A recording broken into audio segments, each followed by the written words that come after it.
அப்படிப்பட்ட மிகப்பெரிய தொழிலாளர் போராட்டம் அமெரிக்க நாட்டில் இருக்கக்கூடிய சிகாகோ நகரிலே வெடித்து அந்த போராட்டத்திலே கிட்டத்தட்ட 7 தலைவர்களை தூக்கிலிட்டார்கள். அது மட்டுமல்ல, அந்த போராட்டத்திலே தொழிலாளர்களுடைய போராட்டத்திலே இறந்தவர்கள் எத்தனை பேர் என்று இதுவரை கணக்கிட முடியவில்லை. அந்த அளவிற்கு மிகப்பெரிய போராட்டம், முதலாளி தொழிலாளி வர்க்க போராட்டம். 8 மணி நேரம் ஓய்வு, 8 மணி நேரம் பொழுதுபோக்கு, 8 மணி நேரம் உறக்கம் இருக்க வேண்டும், ஒரு தொழிலாளர்களுக்கு இருக்க வேண்டும் என்று சொல்லி 1899 பொது உடைமை பேராசான் கார்ல் மார்க்ஸ் அன்றைக்கு தான் அறைகோல் விட்டார். உலக தொழிலாளர்களே ஒன்று சேருங்கள் என்று சொல்லி 8 மணி நேரம் வேலை, 8 மணி நேரம் பொழுதுபோக்கு, 8 மணி நேரம் உறக்கம் என்ற உரிமையை தொழிலாளர்களுக்கு பெற்றுத்தந்த தினம்தான் அந்த மே தினம். அந்த மே தினத்தை இன்றைக்கு நம்ம அரப்பணத்தில் மட்டுமல்ல, இன்றைக்கு உலகத்தில் இருக்கக்கூடிய அத்தனை நகரங்களிலும் கிராமங்களிலும் இன்றைக்கு நம்முடைய தொழிலாளர்களுடைய தின விழாவை இன்றைக்கு நாம் கொண்டாடி கொண்டிருக்கிறோம். ஆக தொழிலாளர்களுடைய நலனுக்காக, தொழிலாளர்களுடைய முன்னேற்றத்திற்காக உழைக்கக்கூடிய ஒரே இயக்கம் நம்முடைய அனைத்து இந்திய அண்ணா திராவிட முன்னேற்ற கழகம். தொழிலாளர்களுடைய கவசமாக இருக்கக்கூடியது அனைத்து இந்திய அண்ணா திராவிட முன்னேற்ற கழகம். எனக்கு முன்னாலே கூட நம்முடைய தலைமை கழகத்துடைய பேச்சாளர் பேசும்போது சொன்னார், தொழிலாளர்களை சிந்தித்த தலைவன் புரட்சி தலைவர் எம்ஜிஆர். புரட்சி தலைவர் எம்ஜிஆர் தமிழகத்துடைய முதலமைச்சராக வந்தவுடனே அன்னைக்கெல்லாம் டபுள்ஸ், தொழிலாளர் இரவு வேலைக்கு போனோம், டபுள்ஸ் போனா உடனே போலீஸ் பிடிச்சி கேஸ் போட்டுருவாங்க. உடனடியாக சைக்கிளிலே டபுள்ஸ் போலாம் என்ற சட்டத்தை கொண்டு வந்தவர் நம்முடைய புரட்சி தலைவர் எம்ஜிஆர். அது மட்டுமல்ல, புரட்சி தலைவர் எம்ஜிஆர் மழையிலே காரிலே சென்று கொண்டிருக்கிறார். அப்போது அங்கே இருக்கக்கூடிய சென்னையிலே இருக்கக்கூடிய ரிக்ஷாக்காரர்கள், அந்த ரிக்ஷாக்காரர்கள் எல்லாம் மழையிலே நினைந்து கொண்டு சவாரி செய்து கொண்டிருக்கிறார்கள். அதை பார்த்துவிட்டு நேராக தலைமைச் செயலகத்துக்கு சென்று உடனடியாக அந்த ரிக்ஷா தொழிலாளிகளுக்கெல்லாம் உடனடியாக 5000 ரெயின்கோட், மழை கோட்டை கொடுத்தவர் புரட்சி தலைவர் எம்ஜிஆர். அதனால்தான் இன்னைக்கு நம்முடைய மே தின விழாவில் கூட நம்முடைய புரட்சி தலைவர் எம்ஜிஆர் இன்றைக்கு ஒரு தொழிலாளியாக இருந்ததற்கு உதாரணம் இன்றைக்கு புரட்சி தலைவர் எம்ஜிஆர் என்பதை காட்டுவதற்காகவே நாம் இன்றைக்கு இந்த பிளக்ஸ் போர்டிலே நாம் வைத்திருக்கிறோம். இதெல்லாம் எண்ணி பார்க்க வேண்டும். புரட்சி தலைவர் எம்ஜிஆர் தொழிலாளர்களுக்காக வாழ்ந்தவர் புரட்சி தலைவர் எம்ஜிஆர். சிலர் எல்லாம் தொழிலாளி போல் சினிமாவிலே நடிக்கிறார்கள், ஆனால் தொழிலாளியாகவே நடித்தவர் புரட்சி தலைவர் எம்ஜிஆர். ஆக அப்பேற்பட்ட தொழிலாளர் நலத்துறை பல்வேறு திட்டங்களை நம்முடைய புரட்சி தலைவர் எம்ஜிஆர் அவர்கள் கொண்டு வந்தார்கள். இன்றைக்கு எத்தனையோ பேர் என்ன சொல்றாங்க, இன்னைக்கு புரட்சி தலைவர் எம்ஜிஆர் போல இன்னைக்கு முதல்வராக நினைக்கிறான். மேக்கப் போடுபவர்கள் எல்லாம் நடிகராகலாம், ஆனால் கற்பனை செய்தாலும் முதல்வராக முடியாது. ஆக புரட்சி தலைவர் எம்ஜிஆர் மட்டும்தான். ஆக புரட்சி தலைவர் எம்ஜிஆருக்கு பின்னால் இன்றைக்கு தொழிலாளருடைய வர்க்கத்தை காப்பாற்றியவர் இதய தெய்வம் புரட்சி தலைவி அம்மா அவர்கள். புரட்சி தலைவி அம்மாவுடைய மறைவுக்கு பின்னால் தொழிலாளர்களுக்கு பல்வேறு திட்டங்களை, பல்வேறு சட்டங்களை கொண்டு வந்தவர் நம்முடைய புரட்சி தமிழர் எடப்பாடியார் அவர்கள். இன்றைக்கு நம்முடைய மாவட்ட இலக்கியனுடைய செயலாளர் பிரபாகரன் பேசும்போது சொன்னார், அந்த 8 மணி நேரம் வேலை, 8 மணி நேரம் பொழுதுபோக்கு, 8 மணி நேரம் உறக்கம் என்ற சட்டத்தை கொண்டு வந்தவர். 1942 விக்டோரியா கவுன்சிலே தொழிலாளர்களுடைய சார்பாக அந்த கவுன்சிலே கலந்து கொண்டு இந்திய நாட்டிற்கு அந்த சட்டத்தை அறிமுகப்படுத்திய அண்ணல் அம்பேத்கர். அந்த அண்ணல் அம்பேத்கர் கொண்டு வந்த அந்த சட்டம் இன்றைய வரை நடைமுறையிலே இருந்து கொண்டிருக்கிறது.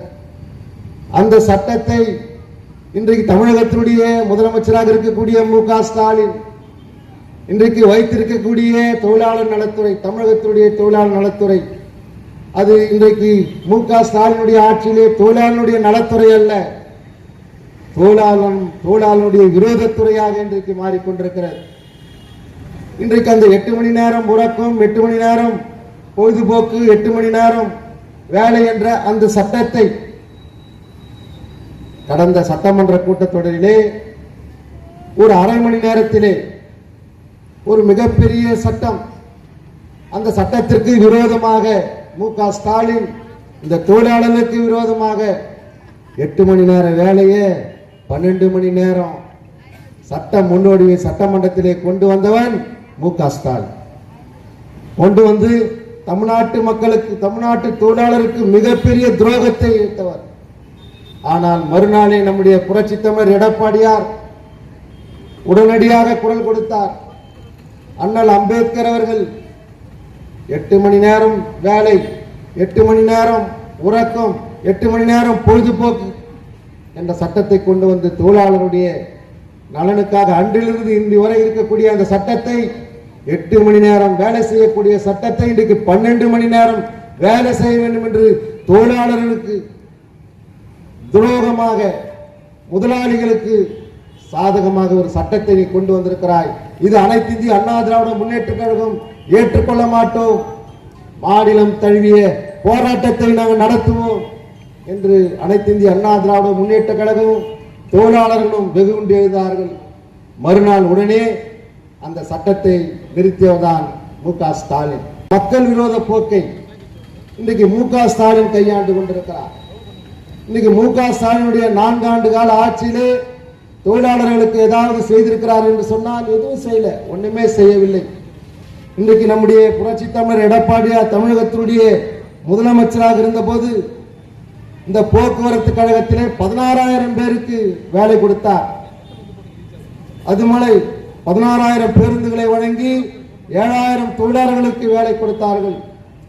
அது மட்டும் இல்ல, இன்னைக்கு ஆட்சிக்கு வந்து 4 வருஷம் ஆகுது.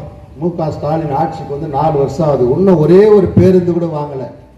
1000 பேருந்து வாங்குகிறோம், 500 பேருந்து வாங்குகிறோம் என்று சொல்கிறார்களே தவிர, ஆனா ஒரு பேருந்து கூட இதுவரைக்கும் வாங்கவில்லை. இந்த 4 வருஷம் போக்குவரத்து துறையில ஒரே ஒருத்தருக்கு கூட வேலை வாய்ப்பை கொடுக்கவில்லை. எல்லாம் நீங்க சிந்தித்து பார்க்க வேண்டும். விரோத ஆட்சி இன்றைக்கு மு.க. ஸ்டாலின் நடத்திக் கொண்டிருக்கிறார். சொன்ன வாக்குறுதியை இதுவரை அவர் நிறைவேற்றவே இல்லை. மு.க. ஸ்டாலின் தொலைக்காட்சியில் பார்ப்பீங்க, அதாவது முத்துவேல் கருணாநிதி ஸ்டாலின் பேசுகிறேன், முத்துவேல் ஸ்டாலின் கருணாநிதி பேசுகிறேன், போதையின் பாதையில் இளைஞர்கள் செல்லாதீர்கள் என்று சொல்லுகிறார். ஆனா இன்னைக்கு அவனுடைய கட்சியை சேர்ந்த கள்ளக்குறிச்சி மாவட்டத்தினுடைய செயலாளர், சட்டமன்ற உறுப்பினர் வசந்தி முருகேசன் ஒருத்தன், அங்கே கள்ளக்குறிச்சி மாவட்டத்திலே இப்பதான் கள்ளச்சாராயம் குடித்து கிட்டத்தட்ட 89 பேர் இறந்தான். அந்த மாவட்டத்திலே இன்றைக்கு திமுகனுடைய இளைஞரணி பூத்துக்கு பயிற்சி வைக்கிறான். பயிற்சி வச்சுட்டு என்ன பண்றான்னு சொன்னா, கறி விருந்து போடுறான். கறி விருந்து போட்டு அவங்களுக்கு எல்லாருக்கும் ஒரு பீர் பாட்டில், மதுவோட விருந்து. ஆனால் மு.க. ஸ்டாலின் சொல்லுவது ஒன்று, செய்வது ஒன்று. போதையின் பாதையில் யாரும் செல்லாதீர்கள் என்று சொல்றான். அவனுடைய மாவட்ட செயலாளர் போதையோடு விருந்து வைக்கிறான். இன்றைக்கு தமிழகத்திலே ஒரு மிகப்பெரிய ஊழல், மதுபான ஊழல். இன்றைக்கு டெல்லியிலே இருந்த முதலமைச்சராக இருந்த கெஜ்ரிவால் மதுபான வழக்கிலே 100 கோடி ஊழலிலே கைது செய்யப்பட்டு இன்றைக்கு ஆட்சியை இழந்திருக்கிறார். ஆனால் இன்றைக்கு தமிழகத்தில் இருக்கக்கூடிய மு.க. ஸ்டாலின் இந்த மதுபான ஊழல் எவ்வளவு தெரியுமா? 40,000 கோடி, ஒரு வருடத்திற்கு 40,000 கோடி இன்றைக்கு மதுபான ஊழல் செய்திருக்கிறார்கள். விரைவிலே மு.க. ஸ்டாலின் மட்டுமல்ல, கோபாலபுரம் குடும்பம், அமைச்சர்கள் எல்லோரும் இன்றைக்கு சிறைக்கு செல்லக்கூடிய ஒரு நிலை இன்றைக்கு ஏற்பட்டிருக்கிறது. இன்றைக்கு 2 அமைச்சர்கள் பதவி இழந்திருக்கிறார்கள், ஊழல் வழக்கிலே பதவி இழந்திருக்கிறார்கள். இதையெல்லாம் ஏன் சொல்றேன் என்று சொன்னால், இன்றைக்கு நான் ஆட்சிக்கு வந்தால் பாலாறுவோடும் தேனாறுவோடும் என்று சொல்லி ஆட்சிக்கு வந்த மு.க. ஸ்டாலின் இன்றைக்கு இந்த நாட்டு மக்களுக்கு எதுவுமே செய்யல. இன்றைக்கு சட்டமன்றத்திலே நாங்கள் கேட்கின்ற கேள்விக்கு எந்த பதிலும் இல்லை. இன்றைக்கு தமிழகத்தினுடைய முதலமைச்சராக அண்ணன் எதிர்கட்சி தலைவராக இருக்கக்கூடிய அண்ணன் எடப்பாடியார் அவர்கள் பல்வேறு கேள்விக்கணைகளை தொடுகிறார். ஆனால் மு.க. ஸ்டாலின் பதில் சொல்லவில்லை. எதிர்கட்சி சட்டமன்ற உறுப்பினர்கள் எல்லாம் பேசவே விடுறதில்லை. மக்கள் பிரச்சனையை பேச அனுமதிப்பதில்லை. நான் நீங்களாம் பார்த்திருப்பீங்க, கடந்த சட்டமன்ற ஒரு வாரத்துக்கு முன்னாடி இன்றைக்கு இந்த மாவட்டத்தில் இருக்கக்கூடிய துரைமுருகன் நீர்வள ஆதாரத்துறை அமைச்சர், அந்த அமைச்சர் நையாண்டி சட்டமன்றத்தில் பேசக்கூடிய யாருன்னு சொன்னா அந்த துரைமுருகன் தான். எல்லாரும் நையாண்டி செய்து கொண்டிருப்பார். சட்டமன்ற உறுப்பினர் எல்லாம் தன் தொகுதிக்கு தேவையான திட்டங்களை கோரிக்கைகளை நீங்கள் செய்ய வேண்டும் என்று சொன்னால் அதற்கு நையாண்டி பேசக்கூடிய யாருன்னு சொன்னா துரைமுருகன். அந்த துரைமுருகன் துறையிலே நான் கடந்த அந்த பொன்னை மெயின் சேனல் அங்கே வரக்கூடிய நாகவேடு, மின்னல், ஓச்சனம், சிறுனமல்லி போன்ற அந்த கொண்டங்கள் பழுதடைந்து போயிருக்குது. கால்வாய் எல்லாம் தூர்ந்து போயிருக்குது, முள்புதரா இருக்குது. அதை தூர்வாரணும். இன்னும் மழை வந்து ஒரு வாரம் தான் பெய்யும் பொழுது அதுக்குள்ளே நீங்க தூர்வாரினா தான் அங்க இருக்கக்கூடிய 11 ஏரிகள் நிரம்பும். 1500 ஏக்கரில் இருக்கக்கூடிய விவசாயிகள் பயன்பெறுவார்கள். போர்க்கால அடிப்படையில் நீங்கள் தூர்வாரி அந்த ஏழை விவசாயிகளை நீங்கள் காப்பாற்ற வேண்டும் என்று நான் சட்டமன்றத்தில் பேசுறேன். அப்போ அந்த துரைமுருகன் எழுந்து என்ன சொல்றான்னு சொன்னா, போர்க்கால அடிப்படையில் இல்லை, மின்னல் வேகத்தில் நான் செய்வோம், மின்னல் வேகத்தில் நடக்கும் சொன்னான். இது வரைக்கும் மின்னலும் காணும், இடியும் காணும், ஒண்ணுமே செய்யல. அதுதான் நான் கடந்த வாரம் சட்டமன்றத்திலே அதற்கு பதில் சொல்ல வேண்டும் என்றுதான் நான் கையை உயர்த்தினேன். எனக்கு வாய்ப்பே கொடுக்கல. 3 முறை 4 முறை நான் கையை உயர்த்தி கொண்டே இருக்கிறேன், கொடுக்கல. அதனால தான் நான் சொன்னேன், கையை தூக்கி என் கை தாண்டா வலிக்குது சட்டமன்றத்தில் சொன்னேன். அதற்கு என்ன சொல்லுகிறார் என்று சொன்னால், அதுக்கு என் மேல நடவடிக்கை எடுப்பேன் சொல்லுகிறார் சபாநாயகர் ஐயா அப்பாவும். அதற்கு அவை முன்னவராக இருக்கக்கூடிய அந்த துரைமுருகன் எழுந்து என்ன சொல்றான்னு சொன்னா, இன்றைக்கு நம்முடைய சட்டமன்ற உறுப்பினர் துணை கேள்வி எல்லாம் கேட்கலாம், அது கொடுக்கக்கூடிய அதிகாரம் சபாநாயகருக்கு தான் இருக்குது. அவர் யாருக்கு கொடுக்க விரும்புகிறாரோ அவருக்கு தான் கொடுப்பாரு. அந்த அதிகாரத்தை யாரும் கேட்க முடியாது, அவருக்கு உட்பட்ட அதிகாரம். ஆனால் அந்த இருக்கை நல்லா நீங்க கவனிக்கணும். இருக்கிற திமுககாரன், இருக்கிற பொதுமக்கள்லாம் கவனிக்கணும். அந்த இருக்கை, சபாநாயகர் அமர்கின்ற அந்த இருக்கை ரொம்ப புனிதமானது. இது வரலாற்று சிறப்பு மிக்க அவையில் இருக்கக்கூடிய அந்த சபாநாயகருடைய இருக்கை ரொம்ப புனிதமானது. அந்த புனிதமான இருக்கையிலே அமர்ந்திருக்கக்கூடிய சபாநாயகரை இங்க இருக்கக்கூடிய உறுப்பினர் நையாண்டி செய்கிறார். நையாண்டி செய்யக்கூடாது. நான் என்ன கேட்டேன், கையை தூக்கி கை வலிக்குது, எனக்கு வாய்ப்பு கொடுக்கலன்னு தான் கேட்டேன். என் தொகுதி மக்களுக்கு நான் கோரிக்கை வைக்க வேண்டும், என் தொகுதி மக்களுடைய பிரச்சனையை நீ தீர்க்க வேண்டும் என்று தான் நான் கையை தூக்கினேன். அதை நையாண்டி செய்ததா துரைமுருகன் சொல்றார். துரைமுருகனுக்கு அந்த சபாநாயகர் இருக்கையை பற்றி பேசுவதற்கு எந்தவித அருகதையும் கிடையாது. இருக்கிற திமுக இருக்கிற பொதுமக்கள் நல்லா தெரிஞ்சுக்கணும். அந்த சபாநாயகரின் இருக்கை புனிதமானது என்று சொல்லுகின்ற துரைமுருகனுக்கு அந்த சபாநாயகருடைய இருக்கையை பற்றி பேசுவதற்கு, புனிதத்தை பற்றி பேசுவதற்கு ஒரு துளி அருகதை கூட கிடையாது. என்னவென்று சொன்னால், 2016 புரட்சி தலைவர் அம்மானுடைய மறைவுக்கு பின்னால் அண்ணன் எடப்பாடியார் தமிழகத்தினுடைய முதலமைச்சராக ஆட்சி பொறுப்பு ஏற்ற பிறகு நம்பிக்கை வாக்கெடுப்பு நடத்தினாங்க. அந்த நம்பிக்கை வாக்கெடுப்பிலே வெற்றி பெற்றால்தான் எடப்பாடியார் தொடர்ந்து முதலமைச்சராக செயல்பட முடியும்.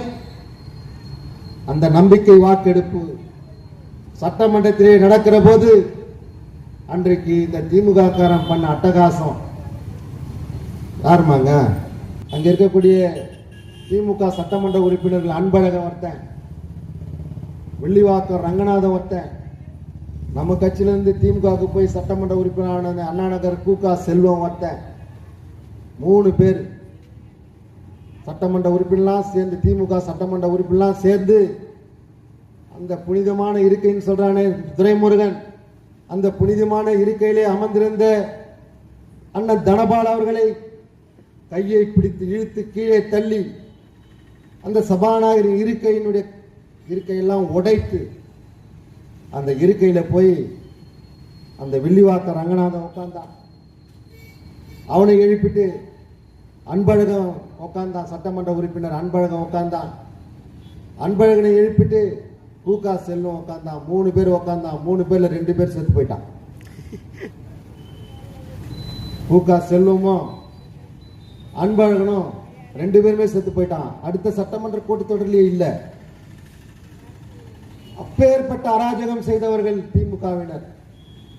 புரட்சி தலைவி அம்மா அவர்களை சட்டமன்றத்திலே இருக்கக்கூடிய துரைமுருகன், சட்டமன்ற மாண்பை பேசுகின்ற துரைமுருகன் புரட்சி தலைவி அம்மானுடைய கூந்தலை பிடித்து இழுத்து சேலையை பிடித்து இழுத்து மானபங்கம் செய்தவன் துரைமுருகன். இந்த துரைமுருகன் பேசுறான், சாத்தான் வேதம் ஊதுவதை போல் இந்த சட்டமன்றத்துடைய மாண்பை பற்றியும் சபாநாயகரின் இருக்கையை பற்றியும் பேசுவதற்கு துரைமுருகனுக்கு எந்த அருகதையும் கிடையாது. இங்க இருக்கக்கூடிய திமுக காரங்க இருக்கக்கூடிய மக்கள் எல்லாம் புரிந்து கொள்ள வேண்டும். அது மட்டுமல்ல, இன்றைக்கு தமிழகத்துடைய முதலமைச்சராக இருக்கக்கூடிய மு.க. ஸ்டாலின் இன்றைக்கு சட்டமன்றத்தை நடத்தவில்லை. இன்றைக்கு அவருடைய குடும்ப சட்டமன்றமாக நடத்தி கொண்டிருக்கிறார்கள்.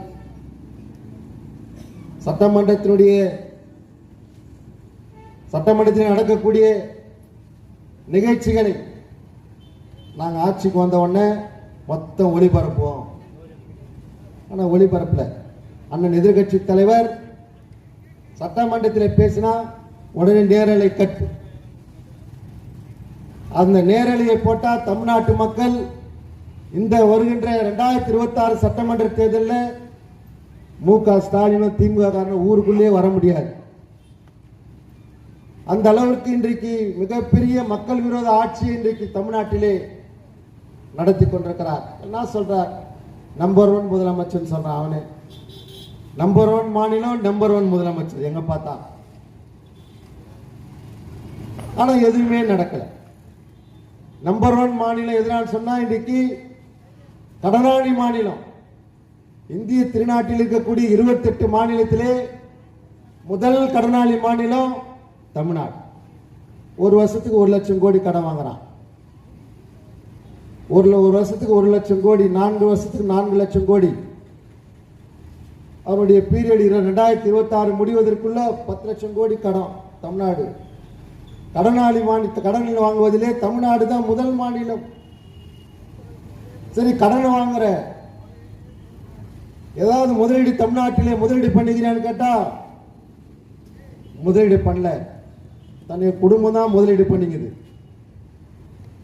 தமிழகத்தினுடைய முதலமைச்சராக இருந்த அண்ணன் எடப்பாடியார் அவர்கள் ஒரே வருடத்தில் 11 மருத்துவக் கல்லூரிகளை கொண்டு வந்தவர் நம்முடைய புரட்சி தமிழர் எடப்பாடியார். 1000 கோடியிலே கால்நடை ஆராய்ச்சி மையம், 7 சட்டக்கல்லூரிகளை கொண்டு வந்தவர் நம்முடைய புரட்சி தமிழர் எடப்பாடியார். 6 மாவட்டங்களை தமிழ்நாட்டிலே பிரித்தவர் நம்முடைய புரட்சி தமிழர் எடப்பாடியார். ராணிப்பேட்டை மாவட்டத்தை கூட உருவாக்கி தந்தவர் நம்முடைய கழகத்தினுடைய பொதுச் செயலாளர் எடப்பாடியார். மிகப்பெரிய மாவட்டம் வேலூர் மாவட்டம். ராணிப்பேட்டை நம்முடைய வேலூர் மாவட்டம் வளர்ச்சியான மாவட்டம்.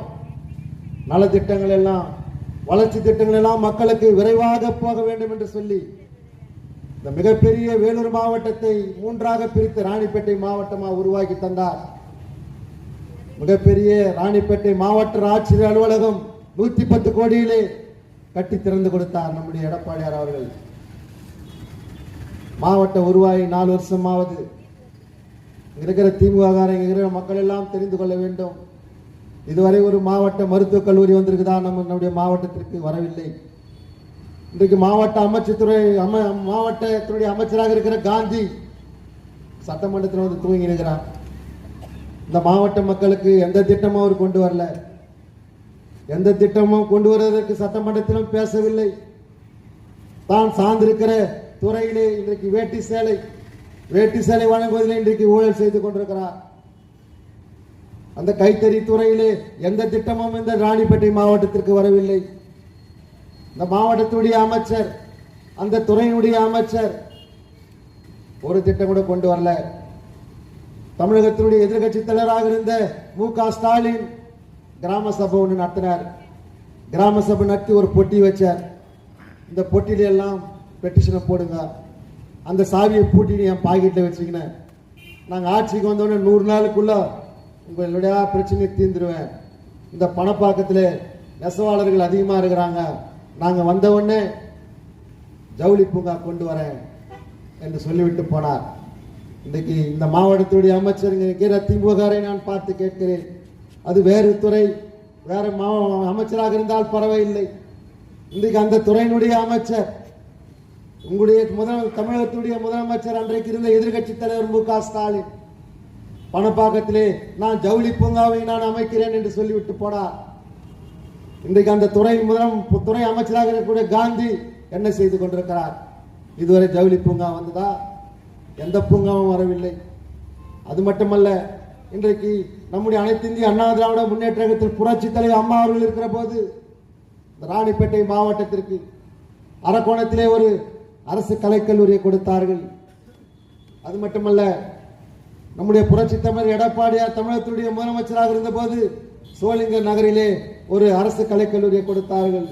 2 கலைக்கல்லூரி இன்னைக்கு ராணிப்பேட்டை மாவட்டத்தில் இருக்குது என்று சொன்னால் அதுக்கு புரட்சி தலைவி அம்மாவும் நம்முடைய புரட்சி தமிழர் எடப்பாடியாரும். நான் பார்த்து கேட்கிறேன், இந்த மாவட்டம் ராணிப்பேட்டை மாவட்டத்திற்கு அன்றைக்கு அமைச்சர் இல்லை. வேலூர் ஒருங்கிணைந்த மாவட்டத்திற்கு தான் அமைச்சராக இருந்தார்கள். ஆனால் இன்றைக்கு அண்ணன் எடப்பாடியார் போட்ட பிச்சையால் இன்றைக்கு ராணிப்பேட்டையிலே அமைச்சராக வந்திருக்கிறார் காந்தி.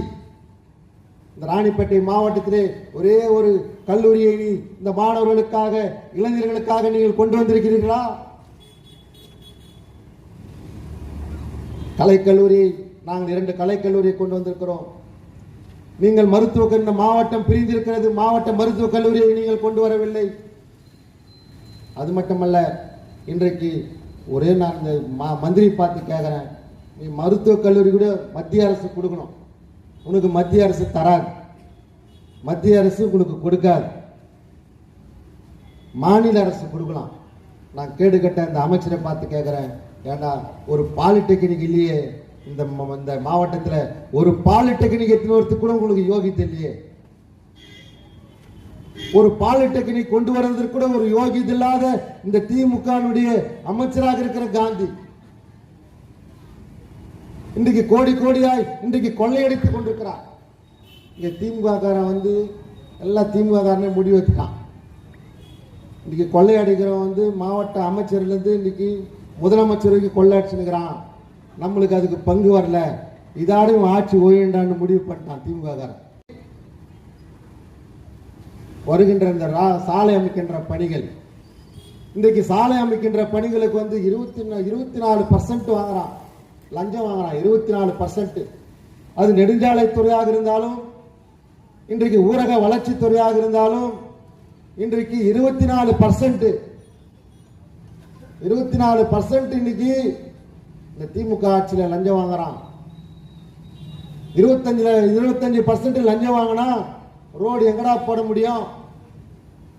புரட்சி தமிழர் எடப்பாடியார் தமிழ்நாட்டுடைய முதலமைச்சராக இருந்த போது போடப்பட்ட சாலைகள் தான் நம்முடைய தொகுதியில் இருக்கக்கூடிய சாலைகள். இன்றைக்கு நம்முடைய அரக்கோணம் தொகுதியில் 450 கிலோமீட்டர் நெடுஞ்சாலைத்துறைக்கு சொந்தமான சாலை 450 கிலோமீட்டர் இருக்குது. 450 கிலோமீட்டரும் நம்முடைய புரட்சி தமிழர் எடப்பாடியார் தமிழ்நாட்டுடைய முதலமைச்சராக இருந்த போது போடப்பட்ட சாலைகள். போன வருஷம் ஒவ்வொரு வருஷமும் நம்முடைய தொகுதிக்கு மட்டும் 20 கோடி 25 கோடி நெடுஞ்சாலை துறைக்கு ஒதுக்குவாங்க. சாலை அகலப்படுத்த வேண்டும், விபத்துகளை தவிர்ப்பதற்கு சாலைகளை மேம்பாடு செய்ய வேண்டும், நெடுஞ்சாலைத்துறை சிறப்பாக அமைய வேண்டும் என்று சொல்லி 20 கோடி 30 கோடி ஒதுக்குவார் நம்முடைய எடப்பாடியாரும் சரி அம்மாவும் சரி. ஆனால் இந்த திமுக ஆட்சியிலே கடந்த வருடம் எவ்வளவு தெரியுமா ஒதுக்குனா? நம்ம ஆர்ப்பாட்டம் கூட பண்ணோம். ஹைவேஸ் ஆபீஸாண்ட 450 கிலோமீட்டருக்கு அவன் ஒதுக்கிய நிதி எவ்வளவுன்னா 2.5 கோடி ஒதுக்குனான். 2.5 கோடி ரோடு 450 கிலோமீட்டர் சாலை மேம்பாடுக்கு 2.5 கோடி ஒதுக்கிட்டு இன்றைக்கு வந்து பேட்ச் போறதுக்கு, பேட்ச்னா கீஞ்சு பண்ண துணி ஒட்டு போடுறான்ல, அது மாதிரி ரோடை ஒட்டு போறதுக்கு 2.5 கோடியா, ஒட்டு போறதுக்கு 3 கோடியா, ஒட்டு போறதுக்கு 3 கோடி. இன்றைக்கு நெடுஞ்சாலைத்துறையிலே ஒட்டு போடுவதற்கு பேட்ச் போடுவதற்கு 3 கோடி ரூபாய் ஒதுக்கீடு செய்து அதில் 24% வாங்கியிருக்கிறான், கொள்ளையடித்திருக்கிறார்.